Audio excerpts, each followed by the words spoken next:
Hey, hello, friends. Welcome to another edition of the show. I'm Joe, and on this show, we talk to superintendents, we talk to college presidents, the leaders who run institutions, and kind of carry the weight for the students and communities and people that are working in those systems each and every day. Every single one of them. Here's the thing: they work for a board. So today, this is the first time in the show's history that we are talking to the person who supports these boards in a wonderful state, by the way. The person who has watched hundreds of governance structures operate, and many of them struggle, and some of them break down, and rebuilding them. And we're talking from a small town in southern Minnesota, right? Maybe most people have never heard of this town, but Kirk Schneiderwin, the executive director of Minnesota School Boards Association. Kirk, welcome to the show.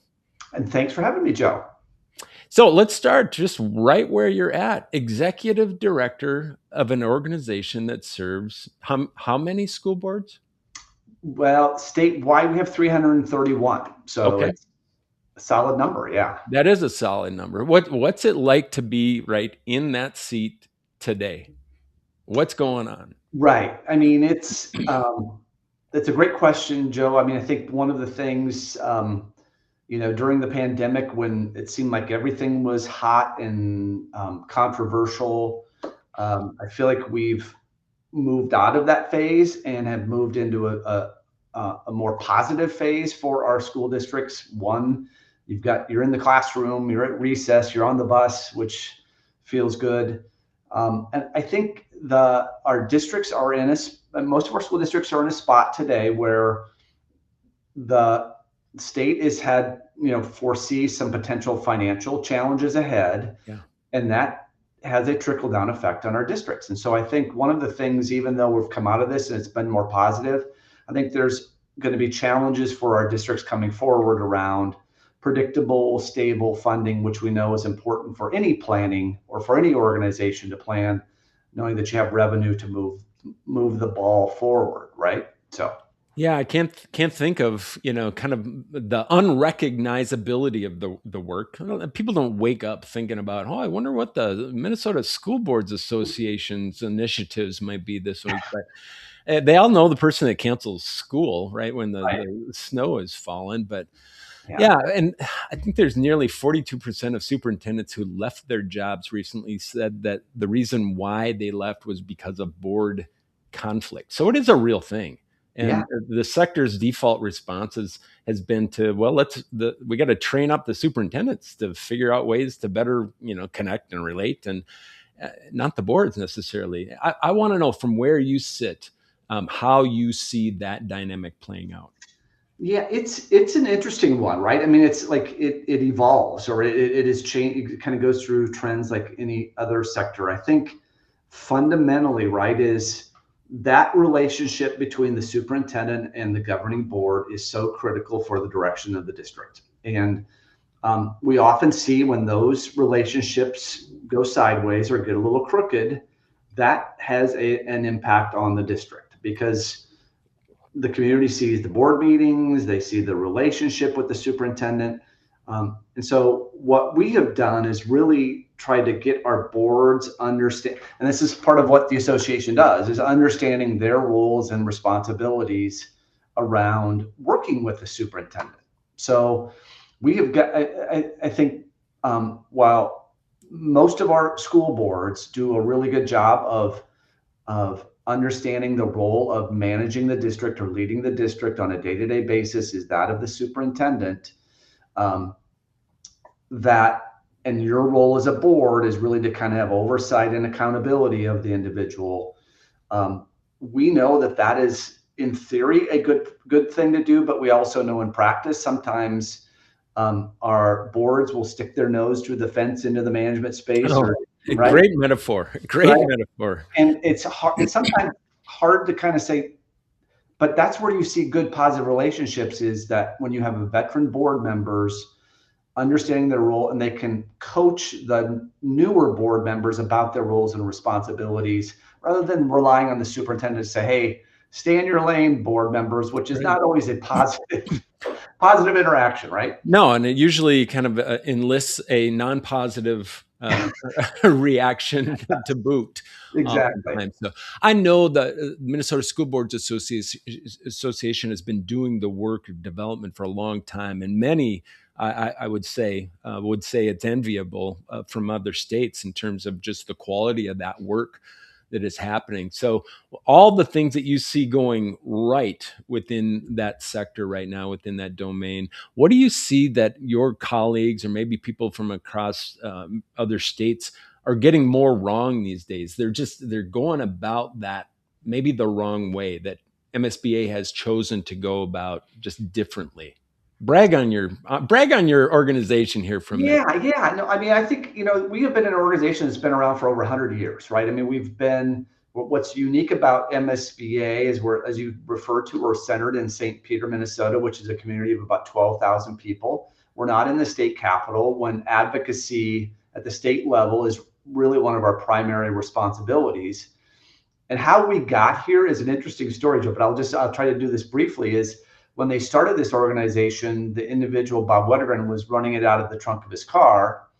He was also a dairy farmer in nearby St. Peter, who said, if you're going to hire me as executive director, we're not leaving St. Peter. I've got dairy cows, right? Wow. And anybody who's a dairy farmer, you don't leave the cows, right? So as a result, we've been here for a number of years, and anybody who knows Minnesota history too knew that St. Peter was in line to be one of the state capitals. So one of the great things about our organization is we're very patient. We're waiting for the day to come for the state capital to land in St. Peter, not St. Paul. Right? I can see it. I can see it. And then you're going to have your own hockey team. We're going to make that happen. We're going to make that. Yeah. Yes. Excel's going to move over to St. Peter. Mm-hmm. Yeah. It's a quaint little, it's a slice of Americana, St. Peter. It is beautiful, beautiful. Gustavus Adolphus here, and a lot of higher ed institutions around Minnesota State University, and great industry. But yeah, it's a great community. But I would say it grounds us a little bit. It grounds our association in understanding the roles and responsibilities of our boards and school districts, and doesn't get caught up in necessarily some of the metro greater Minnesota conflict or disagreements that exist, because you've got free parking. Got free parking. Free parking. Yeah. Let's talk about what's important. So, okay, here's the challenge.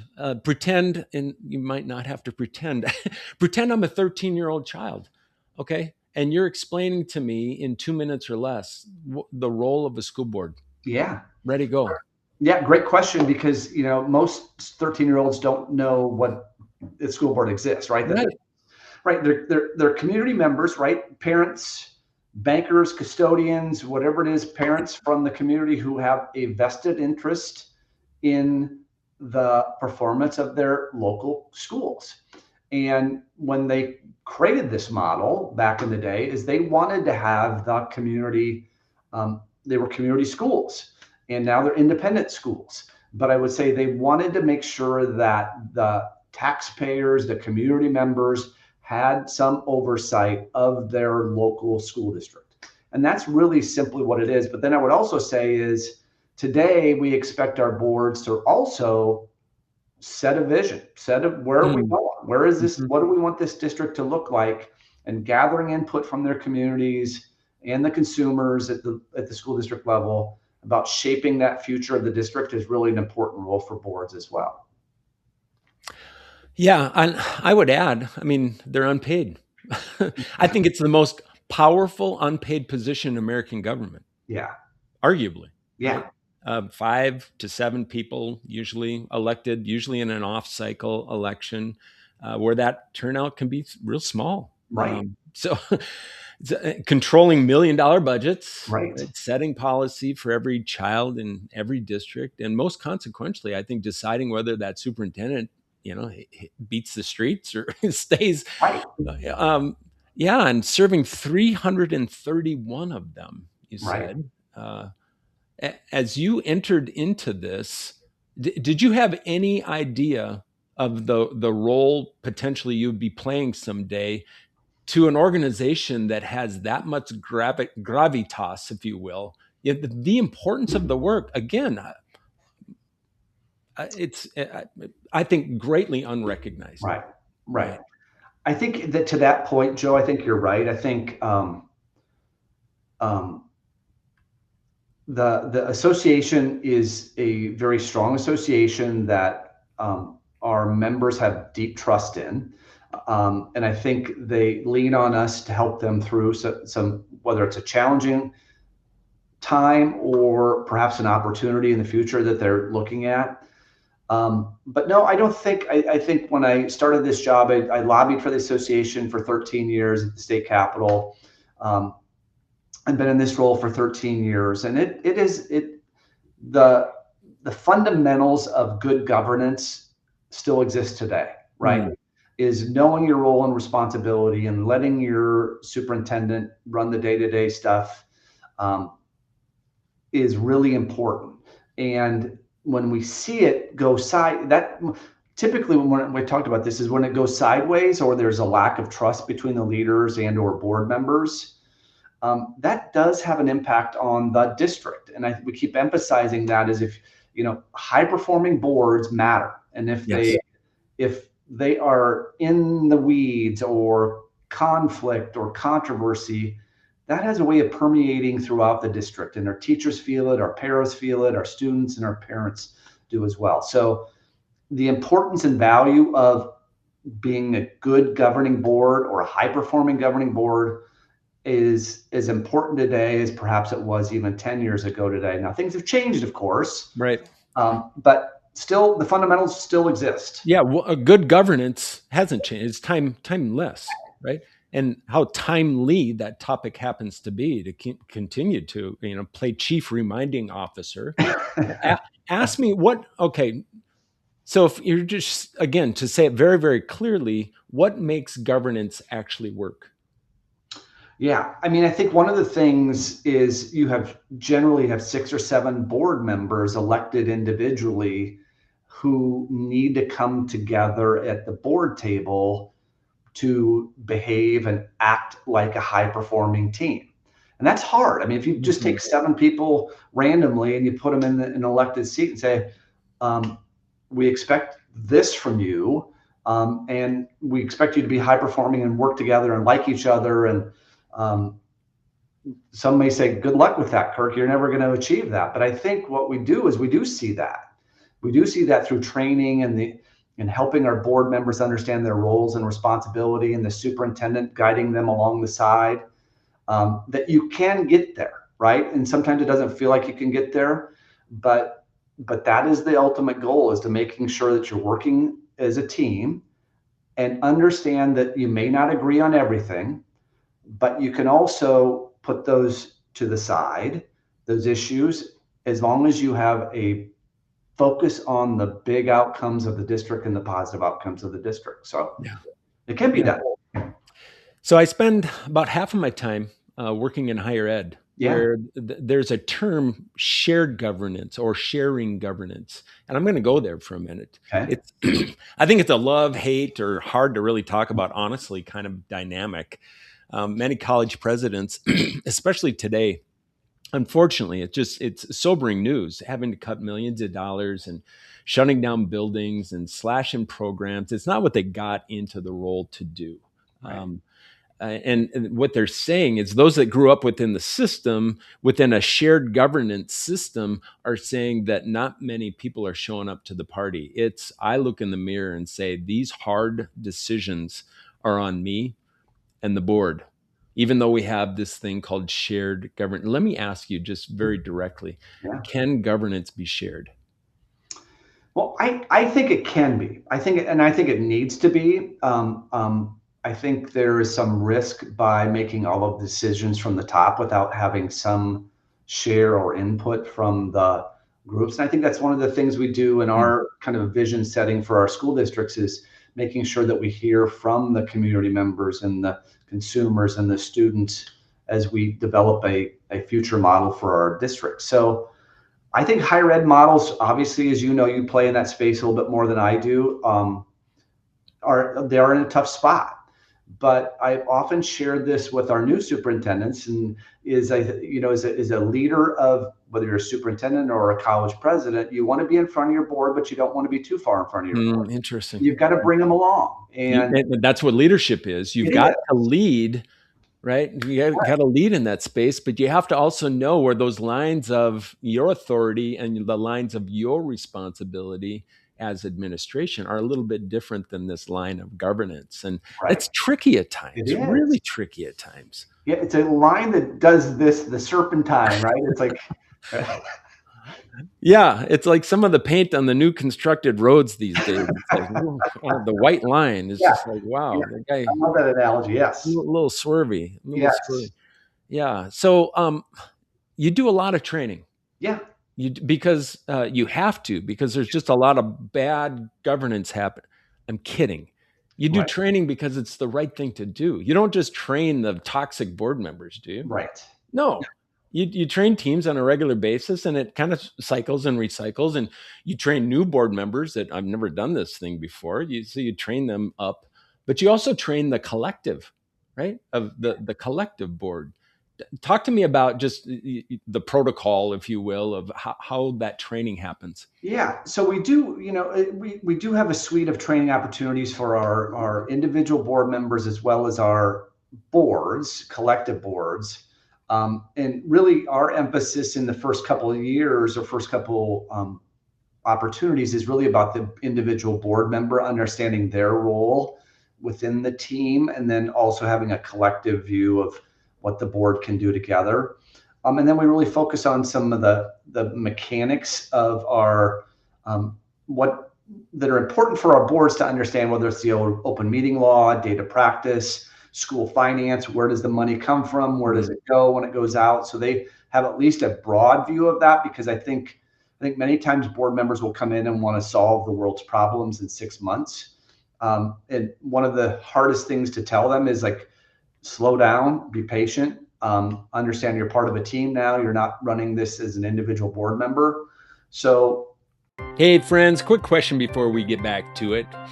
I know that you have talented people on your leadership team, but is your team actually performing to its full potential? Most aren't, and most don't know why.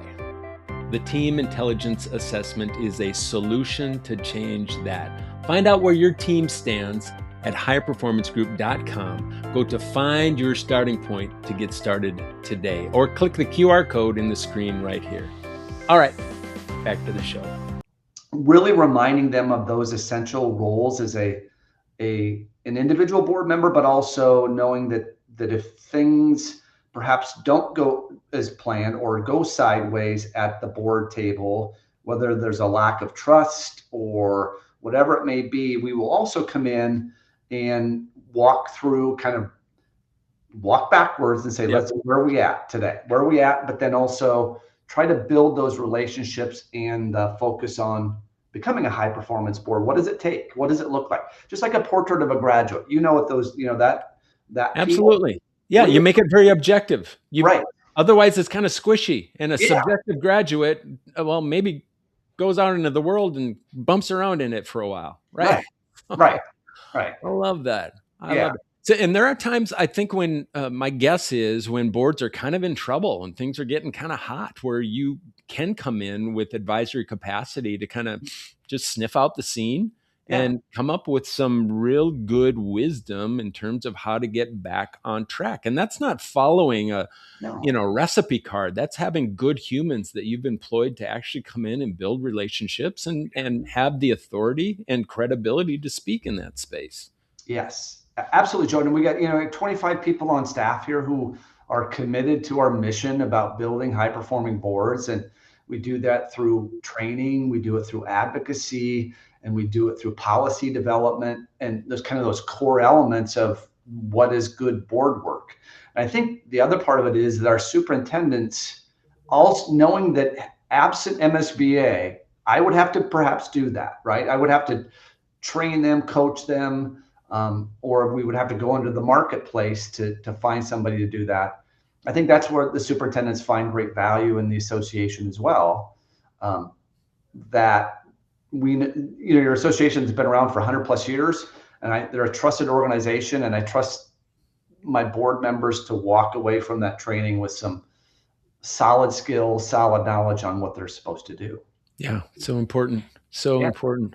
Uh, when things do go, I mean, is there kind of a common, like if things go sideways, is it usually because of like one foundational thing where you can train your people to Mhm. actually be experts in here's how we address the common villain, right? That just sneaks its way into the board dynamic. Is there a common villain that comes in and breaks up the cohesion, if you will, of a governance board?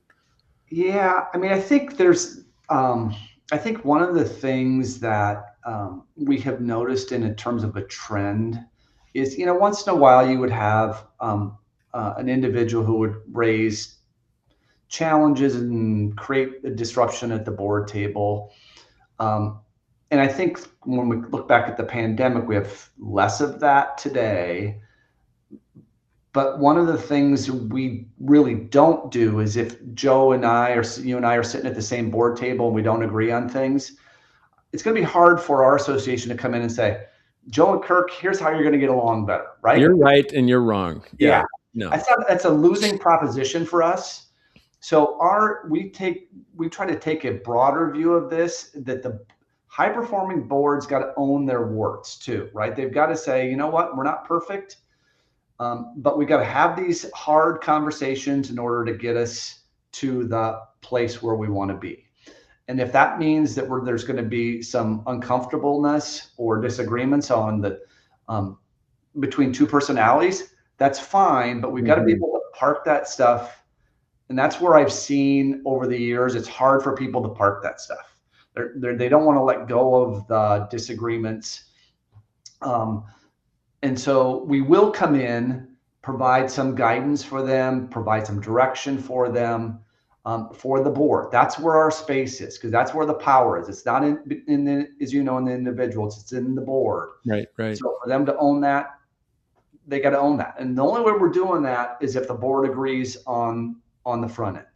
We're not coming in and say, hey, here we come. We're going to fix you up, put new tires on, oil change, new windshield, none of that, right? They've got to be able to say, we got some issues here. We need professional guidance from MSBA to help us through this process, and we'll do that for them. Yeah. Here's the other thing that I've seen over the years, not quite 100 years, but that's amazing that you've been around that long. That search side. So not only the development side, not only the advocacy side, but also you've created quite a powerful force that goes out in the recruitment and selection of superintendents. It used to be back in the day, there would be dozens of search agencies across just our state in Minnesota doing these searches. Now I'll find interest in like, oh, such and such district has a superintendent. I will always just click to see who's doing the search. And I would say 9 times out of 10, it's MSBA. So you've got kind of that corner market now, and the other people have disappeared. Yeah. Well, hiring great people matters. You know this. And we've hired some really great leaders in this division, and Barb Dorn and Amy Jordan, who lead our search services. And they have just elevated, escalated, done everything right. And just from a organizational perspective, we know that experience for us, helping our boards through probably one of the most challenging duties and responsibilities that they have, is something that pays forward for us that we can't measure, right? Because Barb goes in there, builds trust. Amy goes in there, builds trust. Like, you led us through this most challenging opportunity that will then lead to future connections with our members, whether it's training opportunities, policy development, whatever it is. I don't think it's exactly the milk in the back of the grocery store model, but nonetheless, where everybody goes and they touch everything on the way through to get the milk, but they have that effect. They do. And finding good leaders today is really important, especially with all of the challenges that are in front of our public schools and public institutions today. Yeah, and I think just the culture that you create in-house, it has this permeating effect. So Yeah, I've also seen, I will just call it dysfunctional boards yeah, that that are in the process of hiring a new superintendent. During that process of your people coming in and actually creating better collegiality across the board, while it's the what do they call it? Unintended consequence right. for good. My Yeah. parents would say, "Do you want a consequence?" I wasn't smart enough back in the day to say, "Well, the good kind or the bad kind," you know? But Yeah, you raise right. a really good point, Joe. When you're kind of focused on finding the next superintendent, you kind of forget about those, right? Joe and Kirk don't get along. You kind of forget about that when you got a big job in front of Now you. we have a common mission. Yeah, Yeah, and it exactly. comes together, and your Barbs and the others Yep. just have learned how to do that so very. There, I would just say the Yeah. standard is there. Yeah. So, um, 'tis the time. We come to this little spot right here. We call it a lightning round, where we take all the superhuman stuff that you've been doing for decades there at MSBA and making sure that you truly are just kind of a regular guy. You ready? You ready? Quick I'm fire. ready. Yes. Let's see. Is there a quote that you live by? Yes. Love the Teddy Roosevelt quote, do the best you can with what you have where you are. It just applies to everything in my life. Worst advice that you've ever received in leading people? Worst advice in meeting people. Um, I don't know if I have anything specific, but I'm a very trusting individual. And perhaps someone who said, don't trust this person. I got to see it first, right? Yeah, So I got to see, like, you got to prove to me. It's a little bit of a Missouri mentality, perhaps, the show me show me. mentality, but it's, yeah. Best advice. Best advice, um, trust people, right? I mean, I think people trust people to begin with until you can't. So, Trust is a default. yeah, Distrust is earned. Distrust is actually earned, not yes, trust. There it love is. that. Love Unpopular opinion that you are eager to defend. an unpopular opinion that I'm eager to defend.